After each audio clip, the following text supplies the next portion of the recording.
साल आषाढ़ शुक्ल एकादशी से शुरू होता है एक ऐसा आध्यात्मिक कालखंड जिसे हम चातुर्मास कहते हैं।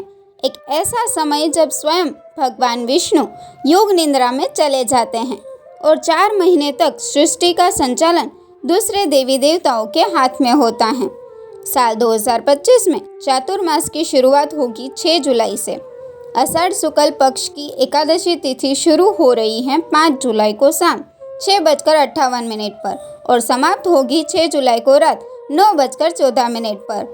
उदया तिथि के अनुसार 6 जुलाई 2025 को देवशयनी एकादशी मनाई जाएगी और इसी दिन से चातुर्मास की शुरुआत मानी जाएगी। यह पवित्र अवधि समाप्त होगी 1 नवंबर 2025 को, जब भगवान विष्णु अपनी योग निद्रा से जागेंगे। 2 नवंबर को तुलसी विवाह के साथ एक बार फिर शुभ कार्यों की शुरुआत होगी। इस बार की देवशयनी एकादशी पर बन रहे हैं 4 मंगलकारी योग: रवि योग, भद्रावास, साध्य योग और शुभ योग। इस दिन लक्ष्मी नारायण की पूजा करने से सभी दुखों से मुक्ति मिलती है और मिलता है अक्षय पुण्य। चातुर्मास केवल हिंदू धर्म में ही नहीं बल्कि जैन और बौद्ध परंपराओं में भी विशेष स्थान रखता है।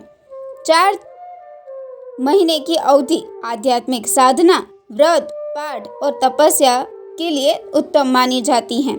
संत महात्मा इन महीनों में यात्रा न करके एक ही स्थान पर रुककर सत्संग और उपदेश करते हैं। चातुर्मास के दौरान कुछ कार्यों पर धार्मिक रूप से रोक होती है।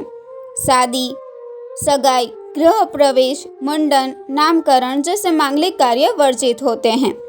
दही, बैंगन, मूली, हरी साग सब्जियां और भारी तेलीय भोजन से परहेज करना चाहिए। इस समय को आत्मशुद्धि, संयम और ईश्वर की भक्ति में लगाना चाहिए। तो इस साल 6 जुलाई 2025 से 1 नवंबर 2025 तक चातुर्मास की यह पावन अवधि हमें आत्म मंथन और आत्म सुधार का अवसर देती है।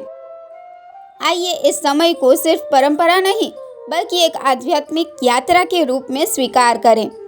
धर्म, संस्कृति और त्योहारों की जानकारी के लिए जुड़े रहिए हमारे साथ। जय श्री हरि। धन्यवाद।